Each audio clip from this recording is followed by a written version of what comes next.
Hello family, वापस आ चुका हूँ द रिटर्न ऑफ डेविल के एक और न्यू एपिसोड के साथ। तो अगर आप लोग को मेरा एक्सप्लेनेशन अच्छा लगता है तो वीडियो को लाइक कर देना, चैनल पे पहली बार आया तो चैनल को सब्सक्राइब कर देना और बेल नोटिफिकेशन कॉल पे सेट कर देना। तो लास्ट एपिसोड में देखा था कि एक्वा जो होती है वो एबिगेल को बोलती है कि यू जो है वो तुम्हारा फादर है। ये बात सुनने के बाद यू जो होता है काफ़ी ज़्यादा शॉक हो जाता है। एक्वा जो थी उसे बोलती है कि तुम्हें ने कहा था कि तुम्हें इससे बात करनी है और कुछ ऐसा कर दो जिससे कि तुमसे डरे ना, तो तुम इसके फादर बन जाओ। बोलता है कि मैं इसके करीब आना चाहता था पर फादर बन के नहीं। एक्वा बोलती है कि चलो ठीक है, आप चुपचाप इसके फादर बनने की कोशिश करो, और वैसे भी इतना ज़्यादा मुश्किल होने वाला है नहीं जितना कि तुम दिखा रहे हो। साथ ही एबिगेल जो होती है ये बात सुनने बाद कि यू जो उसका फादर है, यू को पकड़ लेती है, मतलब उसके हाथ को पकड़ते हुए बोलती है कि क्या तुम सच में मेरे फादर हो। यू जो था मनी मन सोच रहा था कि ये तो पहले जो एक टॉम गर्ल हो करती थी, टॉम बॉय की तरह बिहेव करती थी, काफ़ी ज़्यादा गुस्सेल और काफ़ी नकचड़ी हुआ करती थी, लेकिन ये काफ़ी ज़्यादा काइंड और काफ़ी अच्छी है, ये एकदम बच्ची की तरह बिहेव कर रही। साथ ही बोलता है कि हाँ मैं तुम्हारा फादर हूँ, अब तुम्हें मेरी बातें सुननी होगी और मेरे साथ अच्छे से बिहेव करना होगा। ये बात सुनने के बाद जो एबिगेल होती है काफ़ी ज़्यादा खुश हो जाती है, बोलती है कि वाह तुम मेरे डैड हो, और साथ ही बोलती है कि मॉम डैड आप दोनों क्यों ना किस कर लेते हो। ये बात सुनने के बाद यू और जो एक्वा होती है दोनों के दोनों काफ़ी ज़्यादा शॉक हो जाते हैं। एक्वा जो होती है बोलती है कि एबिगेल तुम आखिर क्या कह रही हो। एबिगेल बोलती है कि मुझे बिग सिस्टर एन, यानी वो जो लड़का होता है वो एक्चुअली लड़की होती है, उसने इससे कहा होता है कि जो मम्मी और डैडी होते हैं वो अक्सर किस किया करते हैं। यू बोलते हैं अच्छा वो लड़का, उसने इसके दिमाग में क्या उल्टी सीधी बातें भर दी है। साथ ही यू जो होता है एक्वा को पीछे से पकड़ लेता है, तो एक्वा बोलती है क्या हुआ। ये बोलता है कि तुम तो इसकी मम्मी हो ना, तो तुम कहाँ जा रही हो, चलो हम लोग किस करते हैं। साथ ही वो उसे दीवार के साइड लगा के खड़ा हो जाता है। एक्वा जो बोलती है कि मैं अभी तक सिंगल हूँ, मैं तुम्हारे साथ किस नहीं करना चाहती, तुम्हें किस नहीं करना चाहती। यू जो था धीरे से उसको बोलता है कि तुमने तो मुझसे कहा था कि मुझे इसको फादर बनने का नाटक करना होगा, तो तुम अब पीछे क्यों हट रही हो, चलो चुपचाप आप मेरा साथ दो। बोलती है ठीक है ठीक है ठीक है, लेकिन इसके पैसे अलग से लगेंगे। ये देखने के बाद एबिगेल काफ़ी खुश होती है, लेकिन तभी दिखाते दरवाज़ा खुलता है, दरवाज़ा के बाहर और कोई नहीं, लायला होती है। लायला वहाँ पे आती, बोलती है कि ब्रदर इन लो तुम यहाँ पे क्या कर रहे हो, तुम मेरी बहन के पीठ पीछे ये सब हरकतें कर रहे हो, तुमने अपने जाल में बिग सिस्टर एक्वा को फंसा लिया, ये बात मैं जाके अपने सिस्टर को बता दूंगी। ये बात सुनने के बाद यू काफ़ी शौक हो जाता है। लायला जो थी जोर से चिल्लाना स्टार्ट कर देती है कि मेरा जो ब्रदर इन लॉ एक चीटर है, काफ़ी गद्दार इंसान है, काफ़ी बुरा इंसान है, काफ़ी बुरा इंसान। यू ये बात सुनने के बाद काफ़ी शौक हो जाता है, बोलते हैं कि लायला मुझे लगता है तुम यहाँ पे कुछ बातों को उल्टा पुल्टा समझ रही हो।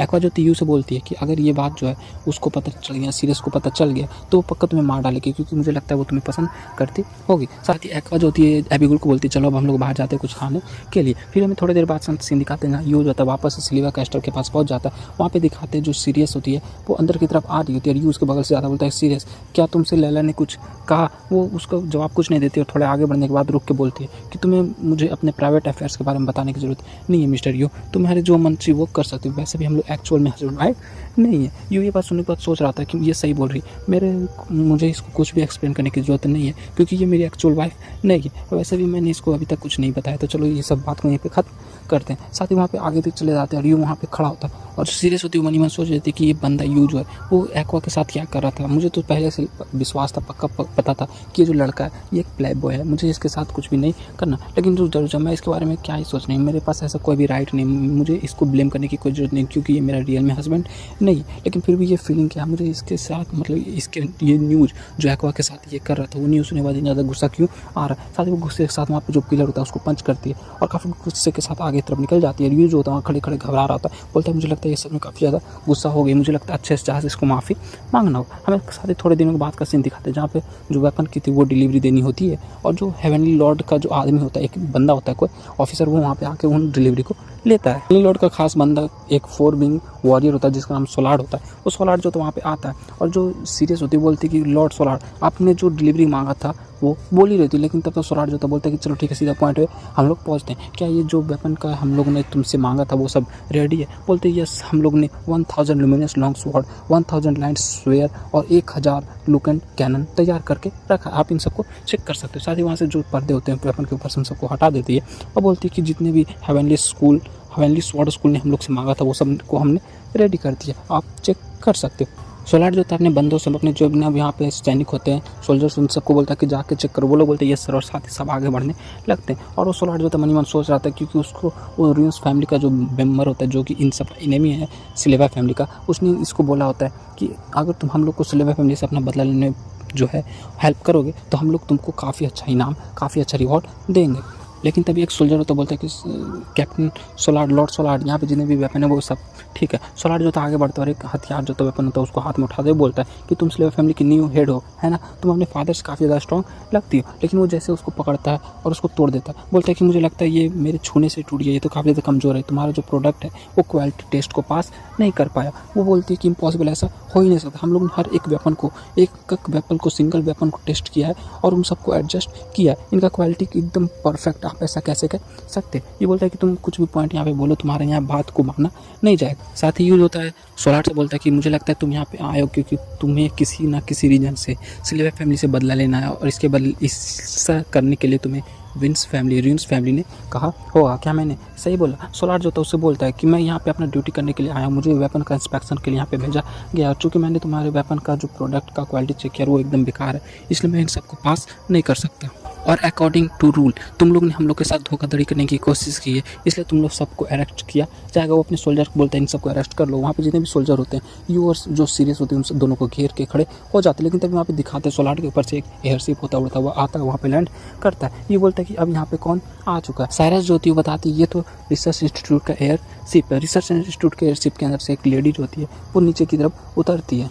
रिसर्च इंस्टीट्यूट के मेंबर्स के बारे में बताया जाता है कि वो लोग जो हैं पोर्शन और मेडिसिन को बनाते हैं और वो लोग इस पूरे के पूरे जो एरिया है, हेवनली लैंड है, उन सब में काफ़ी ज़्यादा रेडी कहीं पे जाया करते हैं और इन लोग का जो औहदा है वो काफ़ी हाई है, इन लोग को काफ़ी ज़्यादा रिस्पेक्ट पूरे के पूरे एरिया में दिया जाता है। सोलार जो होता है उससे पूछता है कि रिसर्च इंस्टीट्यूट के मेंबर यहाँ पे क्या कर रहे हैं, लेकिन वो जो लेडी होती है सोलार को इग्नोर करते हुए सीधा यू के पास जाके खड़ी हो जाती है, बोलती क्या तुमने वो जो सीरम था वो बनाया था? यू बोलते हैं हाँ मैंने वो बनाया था, अब तुम्हें उससे क्या मतलब? बोलते कि तुम्हें मेरे साथ डायरेक्टर के पास जाना होगा क्योंकि डायरेक्टर ने तुम्हें मिलने के लिए बुलाया है। जो था उस लेडी से बोलता है कि ये जितने भी मेंबर यहाँ पे तुम्हें दिख रहे हैं, सोल्जर और सोलार दिख रहा है, ये लोग हम लोग को हमारे वेपन का जो शिपमेंट है उसको रिफ्यूज़ कर रहे हैं, एक्सक्यूज़ दे रहे हैं कि ये जो शिपमेंट का क्वालिटी एकदम ख़राब है, इसलिए मैं पहले इन लोग को पीटूंगा, अपना शिपमेंट को कंप्लीट करूंगा, उसके बाद तुम्हारे साथ जाऊंगा। लेकिन वो जो लेडी होती है वो सोलार की तरफ देखते हुए बोलती है कि रिसर्च इंस्टीट्यूट की अथॉरिटी के हिसाब से मैं तुम्हें ऑर्डर देती हूँ कि ये सब वेपन जैसे हैं वैसे ही तुम एक्सेप्ट कर लो ताकि मेरा काम आसानी से हो जाए। बोलता है कि चूँकि तुम यहाँ पर रिसर्च इंस्टीट्यूट से आई हो लेकिन फिर भी मैं हेवनली स्वॉर्ड स्कूल की तरफ से आया हूँ तो तुम मुझे ऑर्डर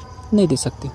वो जो लेडी होती है बोलती अच्छा ऐसी बात है, तुम 4 विंग वॉरियर हो जो कि हेवनली स्वॉर्ड स्कूल की तरफ से आए हो, तुम्हारा नाम सोलार है ना, तुम हमारे जो है रिसर्च इंस्टीट्यूट पे हर महीने में आया करते हो क्योंकि तुम्हें स्टेमिना पिल और तुम्हें अपना एक चीज़ बढ़ाने के लिए पिल लेना पड़ता है। वो इतना बोली रहती है उस चीज़ का नाम, लेकिन तब तक वो बोलता है रुक जा, तुम्हें इससे आगे बढ़ने की जरूरत नहीं है, मैं तुम्हारी बात मानने को तैयार हूँ। वो लेडी जो होती है सोलार को बोलती है कि हाँ तुम्हें मेरी बात माननी होगी क्योंकि अगर तुमने मेरी बात नहीं मानी तो तुम्हारे जो पिल्स हैं या फिर जो भी प्रिस्क्रिप्शन है वो सब डिले हो जाएंगे और तुम्हें कोई भी मेडिसिन नहीं मिलने वाला। वो बंदा मन सोच रहा था कि ये स्लेव फैमिली का कब से रिसर्च इंस्टीट्यूट के साथ कनेक्शन बन चुका है, अब मुझे यहाँ पे कुछ भी करके इस जो शिपमेंट है इसको एक्सेप्ट करना होगा और उस फैमिली के साथ जो हमारा सेटलमेंट होना था उन सबको तोड़ना होगा। साथ ही वो अपने जितने भी सोल्जर्स उन सबको ऑर्डर देता है कि खांसते हुए बोलता है कि मुझे लगता है कि मैंने चेकिंग में थोड़ा सा मिस्टेक कर दी है, जितने भी वेपन की क्वालिटी एकदम बेस्ट है इन सबको हम लोग एक्सेप्ट करते हैं। साथ ही अपने जितने भी सोल्जर्स तो उन सबको बोलता है कि इन सब का शिपमेंट का प्रोसेस स्टार्ट करो। वो बोलते हैं यस सर, और शिपमेंट का प्रोसेस होता है स्टार्ट हो जाता है। इसलिए जो होते काफ़ी खुश होते, बोलती कि फाइनली सब कुछ इंस्पेक्शन का जो टेस्ट था पास हो गया,